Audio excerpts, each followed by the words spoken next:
How's it going, everyone? Welcome. Elvira Gonzalez here, looking at managing the Z index, especially on anything related to position and layout, which is part of the layout mode that we have here in CSS.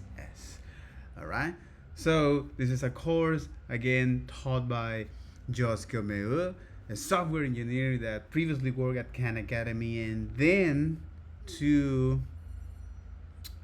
Gatsby, and he launched now this course to actually is once and for all. I will argue that. Give me a second. I'll be right back. And we are back. So I will argue that uh, I don't know the intention of this course was right or what was the goal of this.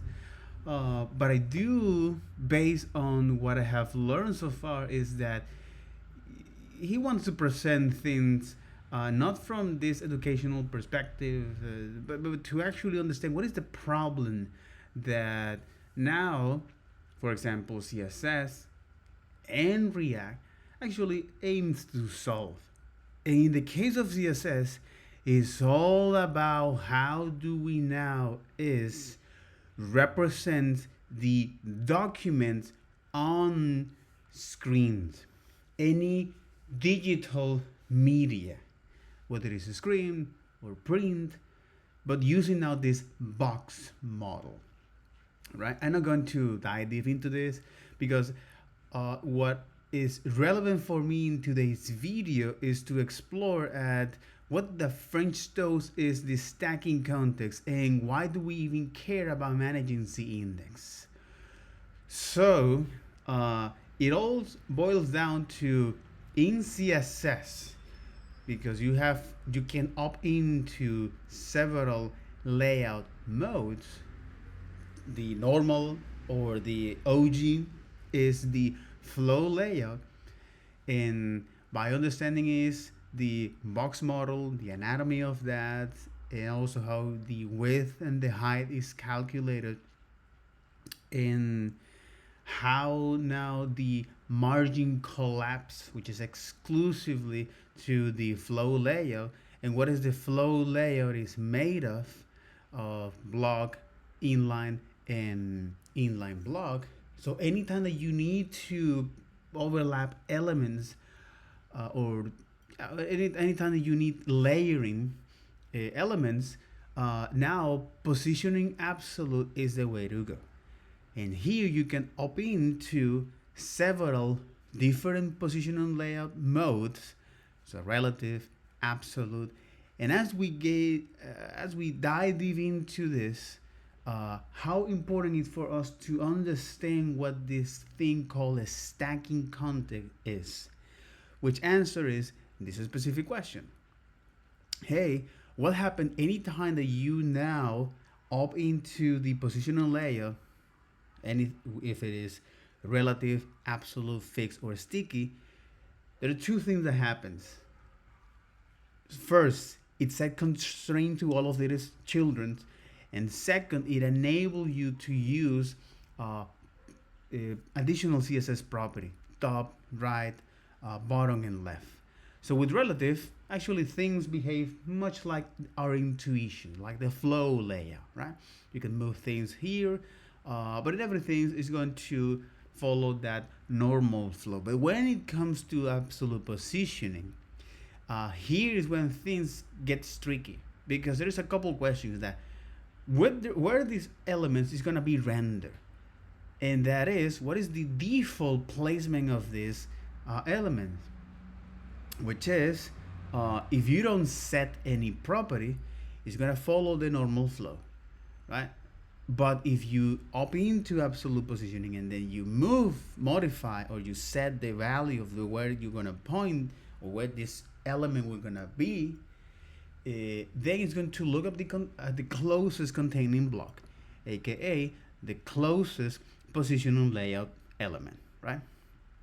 Up to the tree. So this is great because now we understand how these elements will behave, which is crucial in anything related to the web development. What is the behavior here and how this behavior fit in our entire web development? So this is how the absolute elements behave, all right? Unfortunately, it also collapses as well. And anytime that you need to center absolute element, let's say, for example, if you want to create now some models or some tooltips or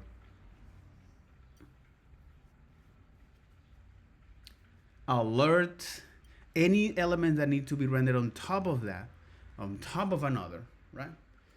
Or like a deck of cards. And if you need to center that element, there's a nice little trick to do so, and that is you can specify is the dimension of that box and set the position where you want to be that element, all right? And using now margin auto to take all the available space horizontally and vertically. So now it's going to align that element there. That's a nice things to know, especially if you want to center elements here. And then looking at the concept of containing blocks, which is, well, how now the absolute positioning elements needs to put it, how does the browser knows where these elements will be rendered here, thanks to the containing block, all right? And also, where is this containing block is gonna get rendered at the end of the day, right? What is the positioning elements? And when it comes to now know how the browsers render elements overlapping, so how the browser renders elements on the top when they're overlapped, it is all about this stacking context. So this is something that you can create. So there are several ways of how you can create this stacking context, right? But in order to to understand that, we look at how the content and the background elements in a flow layout is rendered when they follow the DOM order. So you can think of this like the background element is rendering first, and then the content. That's why you can see sometimes is overlapping content there. But when it comes to positioning elements, you can think of this as two steps. First, rendering all of the non-positioning elements, and then the positioning elements, relative, absolute, sticky, or fixed. And if you want to opt out for this layout, you set that to static. And there is another property I don't remember right now, but you can use a static. All right. So finally, in order to look at how these elements are, the browser determine where to put at front, okay? If you follow the normal DOM order, well, actually it's going to render all of these elements into that order. If you, for example, you put now, if you let an element in the normal flow and then another element on the positioning element, the positioning element is going to be rendered on the top. However, if you have both elements rendering in the positioning layout, so the DOM order wins. And here's when you want to do perhaps sometimes tricky stuff. Let's say you have now is which is part of the managing the index. Let's say this. So you want to now render an element on top of another one. So you now put these arbitrary values on a C index here. Let's say 100, and that actually solve your problems, right? But suddenly then you want to put another element on front, right? So again, you pick another arbitrary value, and that actually work your problem. So as you can see now, you end up with a C index inflation, and you, for small application, that this might not be a good deal. But as your application matures and grows, now this can become a problem, and especially if you don't rely on the DOM order instead. So here's the two strategies of how to deal with the C index. Whether it's you swapping the DOM order, which is not recommended for accessibility, and speaking of accessibility, right, is a Radix library made by WorkOS.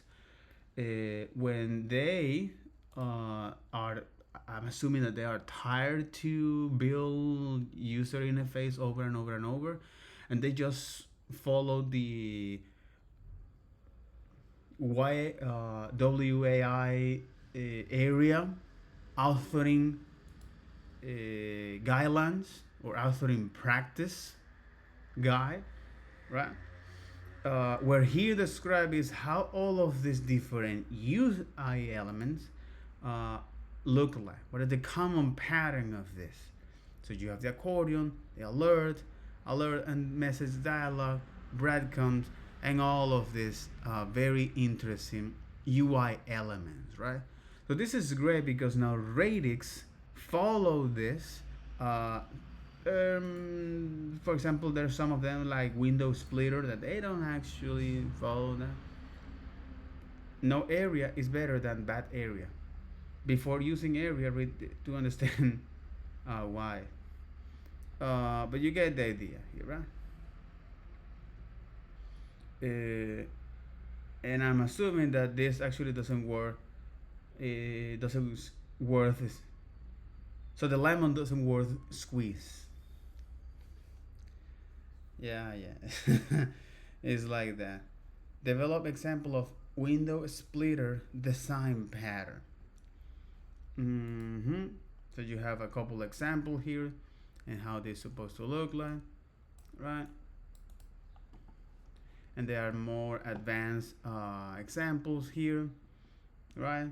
Where a lot of people actually have dedicated time and effort to do so. I'm assuming maybe because well, in any case, but you get the idea, right?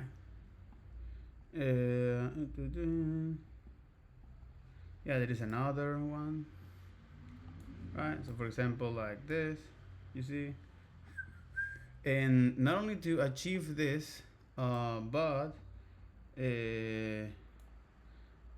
that's interesting how the content now resizes, but also to provide accessibility guidelines. So in any case, this is what Radix is. Okay, it's a UI component library for accessibility design system in mind, based on that area or the area area,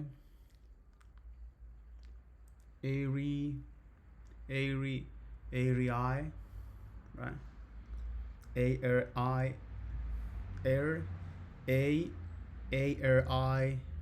A exactly, area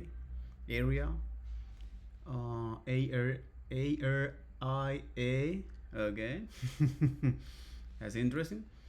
So yeah, this is swapping the DOM order. It's not recommended, but if you need to, you can go to. Why is not? Because it will break now the order in which the element is gonna be read by assisted technologies. So something to keep that in mind. And the other is using now a isolating stacking context, which is interesting what's going on here. When you define elements here, there is no global C index first. So this C index will be now according to its siblings. So if for some reason now you promote a sibling element as an stacking context using this, for example, There are other properties that you can promote an element to this stacking context. But if you do this here with these elements, in the case of car, and then you do the primary car, you see, all right, this actually is pretty descriptive. It say, hey, if I'm going to use now this, well, the behavior that I want is this. Because if you rely exclusively on the DOM order, what happens is that these elements, so the second element will overlap the first one, and the third element the second one, which is in this case. So we don't want that, or I don't want that. So so after we did that, right, we say, hey, but something broke here. And it turns out that the header, right, shares now the same index here. Now they are on the same stacking context, and because now the priority here is based on the DOM order, right? As long as they have the same C index, if it's going to, the browser will render the element on the top based on the DOM order. So in our case, is this article here. Holy hell, bro. So in order to fix this, right, there is now a property called isolate that say, hey, I am promoting these elements to an stacking context, but I don't want to deal with the C index values and so on and so forth. I just want to rely on the DOM order. So by creating now the isolation property here, as we can read here, the isolation property, instead of adding position relative C index 1 to our pricing selector, we can do this here. Hey, isolate that. So every element that use this selector here, is say the isolation property does precisely one thing: create a stacking context. It has the same effect of flattening all the child element, but it does so without requiring that we also set the C index on the pattern. It is the lightest touch way to create a stacking context. This is especially valuable in the era of component-driven frameworks. So our application might have a pricing components that render a group of cards, and we might use that component in multiple places. So this way we aren't prescribing is the C index, because the C index now, unfortunately, you have to somehow figuring out which elements are using the same index, the same C index, and if one of them are using that doesn't match our intuition, so we need to increase that C index. So you have this C index inflation to be used everywhere, right? So ever since discovering the isolation property, as I've been using it a ton, whenever a child within a component applies the index value, I add isolate to the component pattern elements. This guarantees that we won't see weird slip in between bugs. Exactly. Slipping between bugs like we once saw with the sticky header, but it does contribute to all C index inflation. But it doesn't contribute at all to C index inflation or force me to pick a value. Adam Watman, the creator of Tailwind, has a similar discovery it is valid, and has added the isolate utility to the library. Here is a live editable version of the code we have been talking about. Play with it yourself to see how it works. So when I now switch to isolate, all right, so instead of doing this, I say now isolate,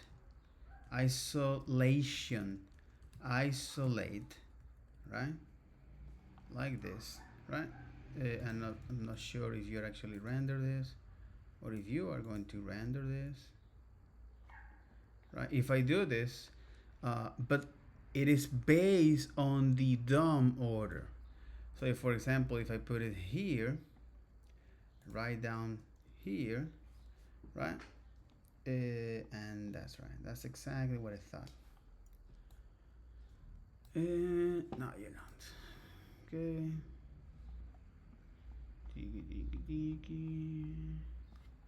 So for some reason, if I put it here, right?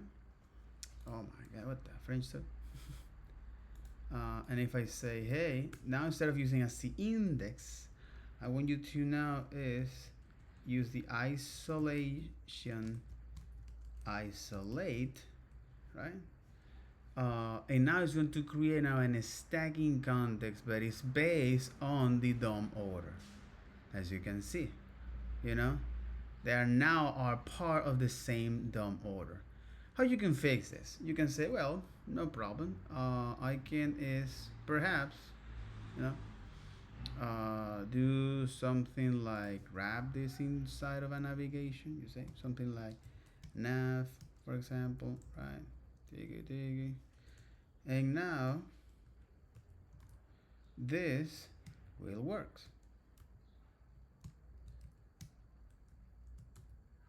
You know, and now this will work because they are in a different. Interesting. So the DOM order here matters. That's a very interesting thing to do. You know, a very interesting thing here.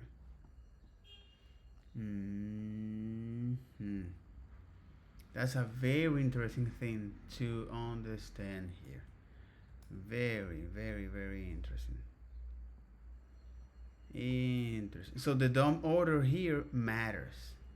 No matter in which part of the DOM, this actually matters. Because if I render this on the bottom, okay, look at this. This is a very subtle but yet important thing to know. So the DOM order here will matter. If you use now isolate properties like this, right? That's a very interesting thing to know about it. And also, you have to be careful with that, you know, because with this position is now put it on top of this isolation layer, right? No, it's not. Really? I don't believe it.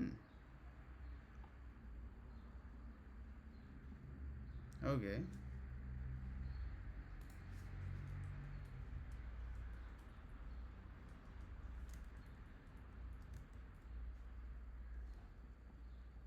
Exactly.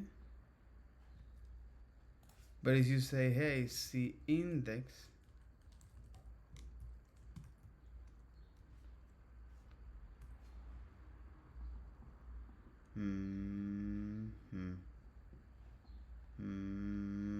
the isolation property here, you have to be careful with this. So isolation property here is a way of how you don't have to worry about is if elements now are overlapping or not. All right, you can specify one particular element here to overlap on another one. But again, it's because you are using now the isolate here property.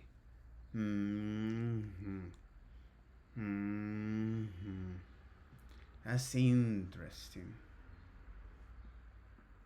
So it's like they are on the same layer here. The same on the same stacking context. Interesting. So they are on the same stacking context. By using now the index, you are promoting to be on top of another one, which is in this case this one.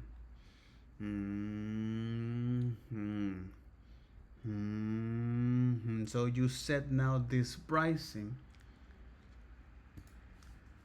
and of course you have to put it here. But now what you're doing here is to isolate this stacking context, and whatever C index that you use are local here. Is that right? Is that right?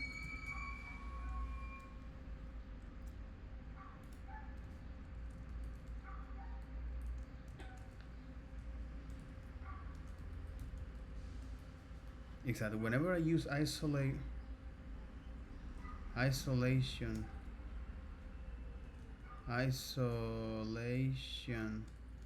isolate in CSS, what I am saying to the browser is that is that element and its children will be promoted to a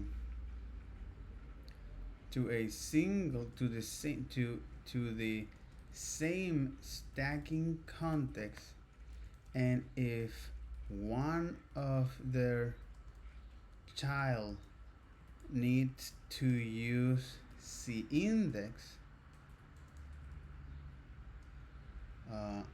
it will be uh, it will be based on that context. It will be based on that parent element container.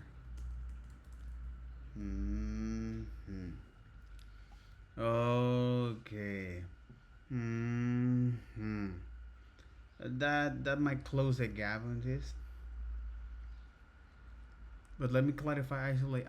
Actually does is this. Primary purpose create a new stacking context that prevents descendant from blending with context behind the padding element. This is mainly used to control mixed blend and background blend mode behavior. About the C index, you're right that creating a new stacking context affects C index behavior, but this isn't unique to isolation. Any property that creates a stacking context does this.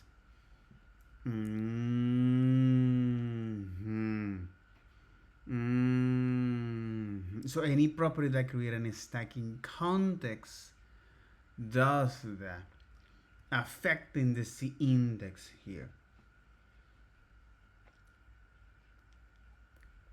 Only applies within the padding context. Exactly. Only apply within the padding context. It's specifically designed for blend mode control, but as side effects create stacking context like many other CSS properties do. Okay. So anytime that you are creating now in a stacking context, you're going to affect all of the child elements there. So you can modify the C index in that domain, which makes things very convenient to do so.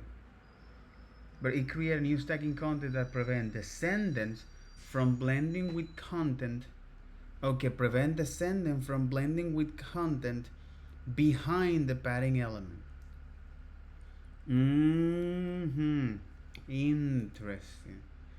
Very, very, very. A different thing, by the way. And a different things. Okay, let's keep going. Also, you probably don't need to fuss with Portal directly. Portal are a low-level tool intended primarily for library authors. They are often used for tricky UI elements like models, tooltips, and dropdown. These sort of elements are notoriously tricky to build properly, especially when considering touch device and accessibility. I instead recommend using style-agnostic accessibility-first components like radix primitive. Radix can be thought as the missing standard library of the web. It includes components for things like modal, dialogues, and combo boxes. Critically, it is unopinionated when it comes to styling. You can think of them also like primitives like input or button, like these elements. You're supposed to bring your own style. I'll share my favorite components library over Treasury Trove. In general, I am not a big fan of pre-packaged components library like Material UI or React Bootstrap. They have their place, they have their place. In my experience, very few well-established companies use this sort of tool. Most companies have their own branding, exactly, have their own branding and design system, and they want to create their own component library from scratch. When I work at DigitalOcean, we create Walrus. Mm-hmm.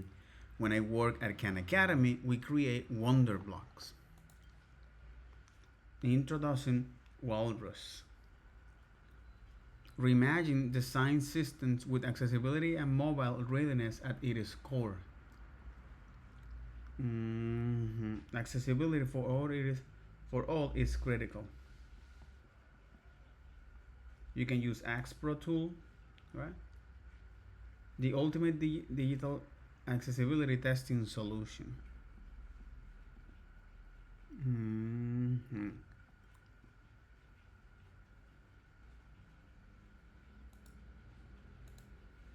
Mm-hmm.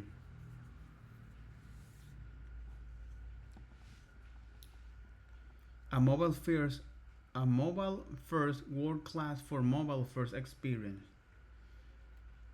Mm-hmm.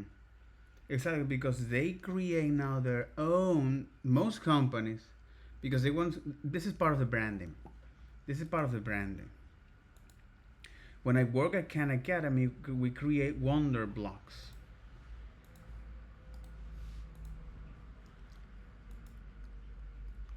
Right? Wonder Blocks.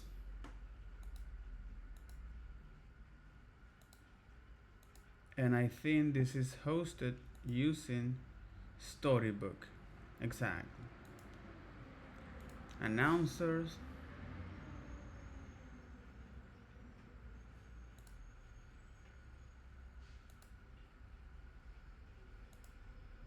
Oh, here's some input.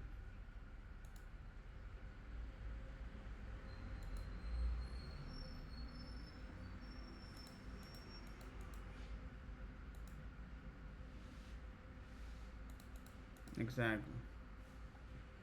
The batch, right? Do batch, and so on and so forth. So they create all of this gamification for that. Birthday picker, breadcrumbs, bottom, accessibility. So you have the bottom and the cards. So how you use these cards, for example, some content, default cards, gem cards. This okay. Again, this is for this kind of applications. Active card with style props. You know, when this company needs to create this, of course, to see how all of these different elements works together, and well, what they can do with that. Server-side rendering and height rotation, and they peaker as well, right? Hey, this is a component.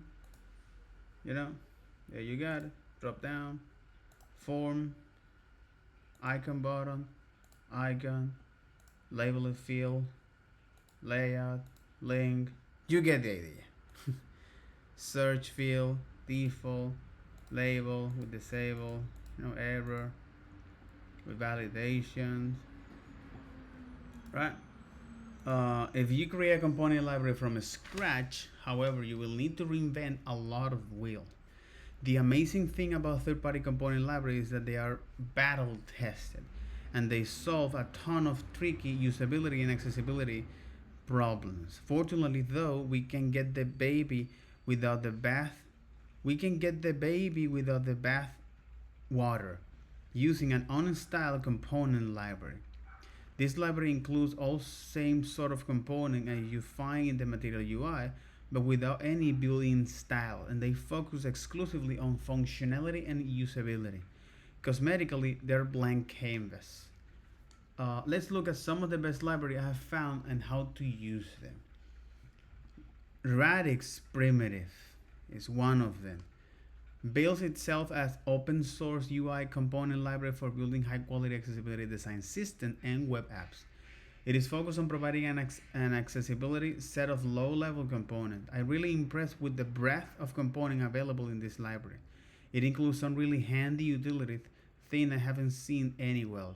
Scroll area, toggle groups, and context menu. Context menu, bro. Exactly. Toggle group,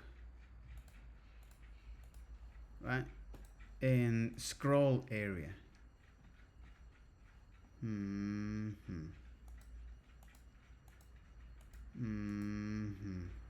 Some very talented developers are working on this project and it has a ton of momentum. I opened an issue to suggest an accessibility improvement to their hover car component, and it was implementing and merged incredibly swiftly.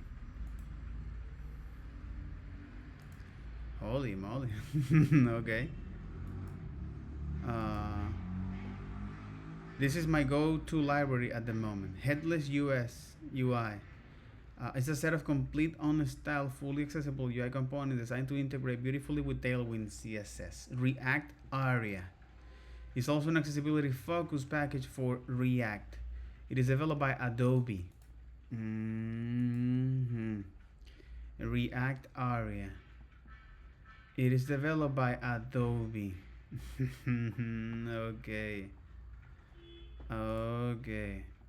Reach UI is an accessibility focused library created by Ryan Florence, co-creator of React Router.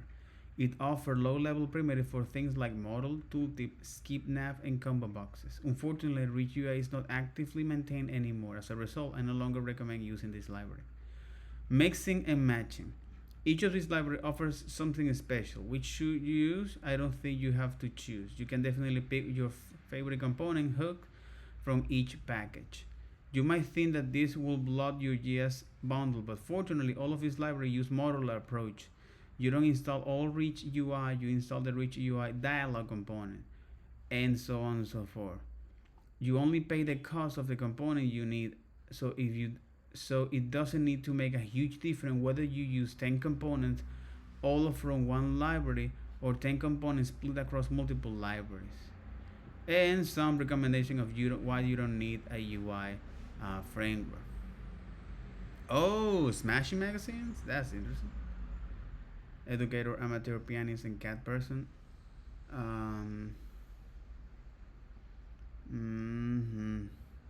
Even now and then, someone will ask for recommendation on UI framework. Again,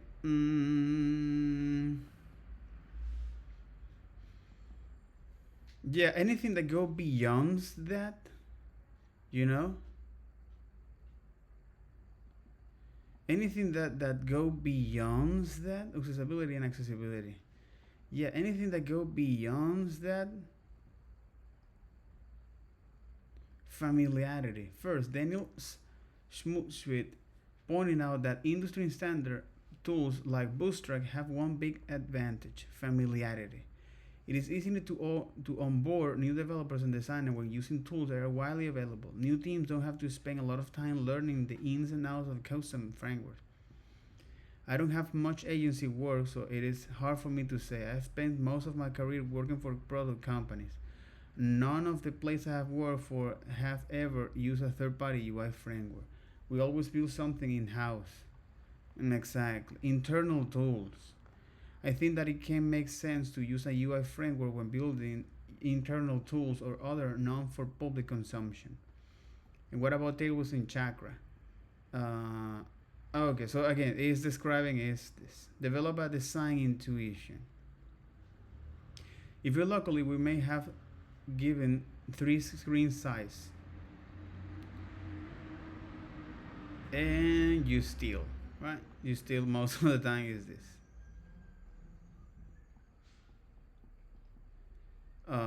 But yeah, putting it all together and see this. A lot of front-end developers struggle with CSS. I struggle with it too. CSS is a deceptive, complex language, and it can often feel inconsistent and frustrating, even after you have years of experience with the language. This is a problem I feel very passionate about, and spent all of the last year focused full-time building and developing CSS course to help developers gain confidence with the language. It is called CSS for Developers, and there you got it, diggy, as you see here. Um,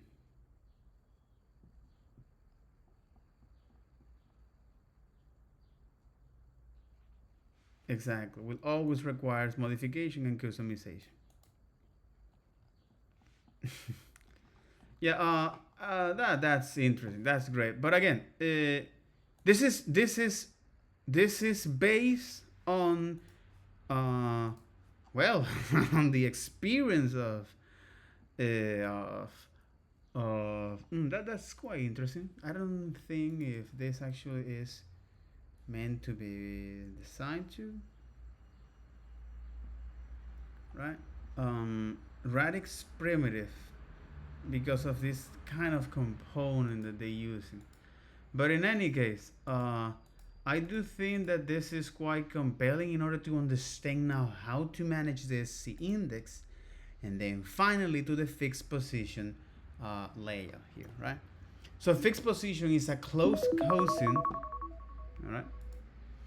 Fixed positioning is a close cousin to absolute positioning. The main difference is that it is even more rebellious.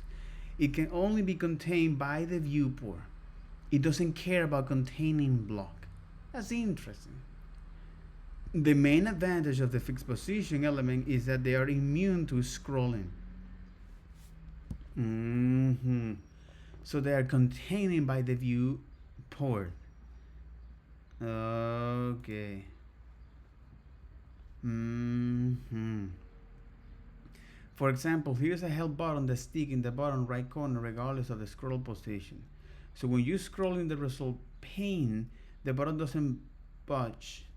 It is cement in the place. It is cement in place.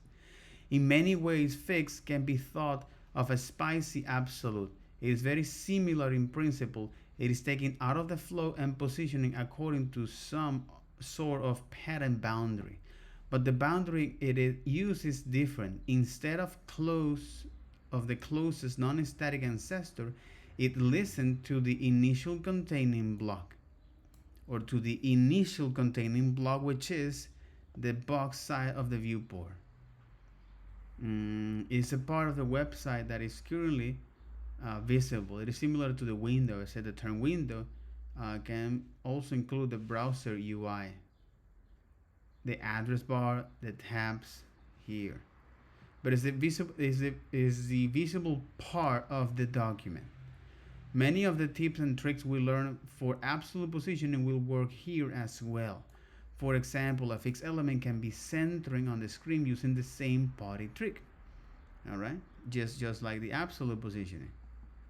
For example, like this. Hey, you define here like an impossible condition, but you define is the. But again, here is now based on its initial containing block, which is the viewport. And then you can take this. The other is the high and the other is the margin, right? So now it's actually taking a bit of a space here and trying to exactly. Mm-hmm. Mm-hmm. Try switch model to position fixed to position absolute. If I switch to position absolute, right, it's gonna look out for the containment, but the width is not to absolute here. And you can scroll down, okay. But it's based on the closest containing element, which is in this case that. Try switch model from position fixed to absolute and then scroll the page to see the difference. Fixed without anchor point. Here's a question for you. What do you suppose happen if we remove the anchor point? Top, left, right, and bottom for a fixed position element. Okay. Well, let's give it a shot. Below, you will find a playground anchoring to the bottom right corner. Well, if I don't provide any anchor points, I'm assuming that it's gonna put it on the. Lol, it is on the center.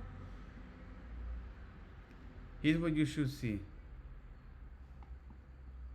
Oh, okay. Help button here is this, is fix.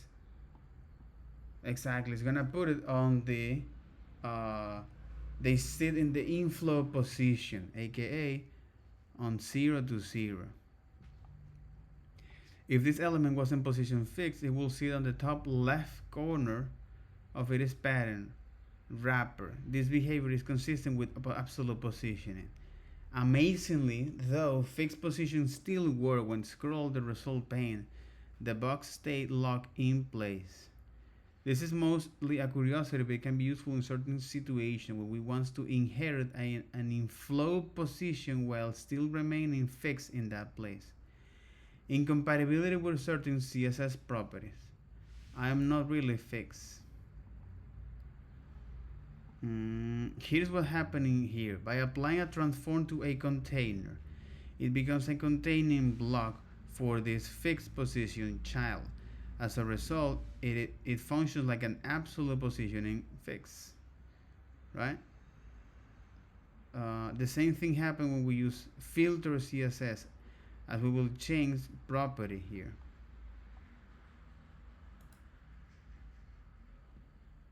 Because it's collapsing here.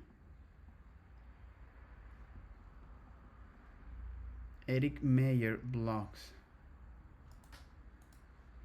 I realize we haven't seen transform filter or will change yet, but rest assured we'll cover them in deep in module 8 and 9 on fixing fixed elements with CSS transform.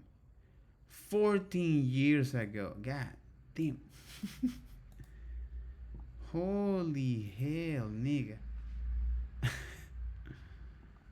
Holy hell.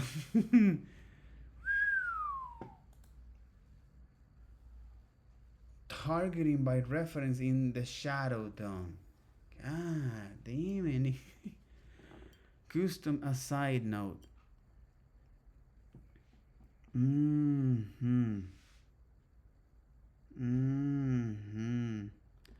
Parenthetical aside notes. Holy what? You are on the edge.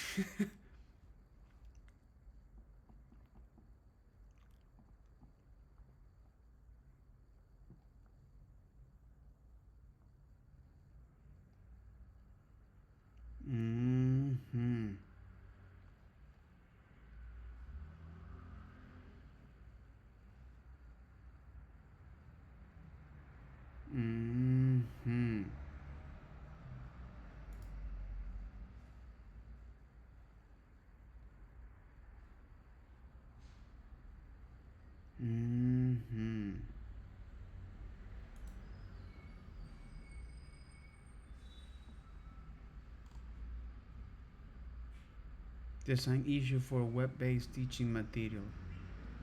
Stress testing browser, CSS test suites.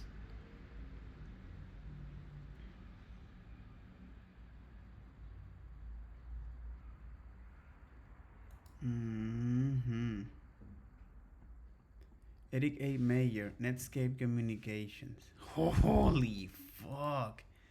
Netscape Communication, man. Eric A. Mayer. Okay, holy moly, bro. What the French toast, bro.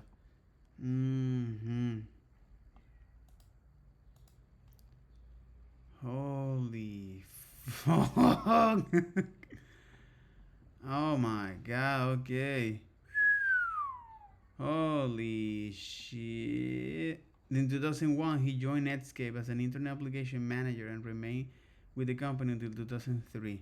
Mayer is currently a consultant for Complex Pilot Consulting as well as founding member of the Global Multimedia Protocols Group. Mayer is also the creator of S5 format, simple standard-based slide for defining slice shows. Mayer support a Microsoft proposal for Internet 8 related to backward compatibility models for rendering invalid HTML and other markup. God damn, I respect, bro. in 1992 with a BA in history and minors in artificial intelligence, astronomy, and English. Holy fuck. Okay, Jesus. Alright, I get it. I get it. Standards are cool, but standard oriented design. What about him most? Okay. We're getting into this thing. Diagnosing the problem. Frustratingly, this issue often pops in large and complex applications. There might be 15, 20 ancestors about our fixed position elements. Do we have to check all of them? I create a source snippet that can help us automatically find the culprit. Replace the .fixed child for a CSS selector that match the fixed position elements. To use this snippet, copy and paste into the browser console. It will log out any ancestor that sets out one of the troublesome CSS property. You will have an opportunity to practice in the exercise. In Chrome, you can right click here. Beware of iframes. If you try to use this snippet for an exercise in this course platform on the tool, exactly will tell you that you cannot find that element. Broken boxes.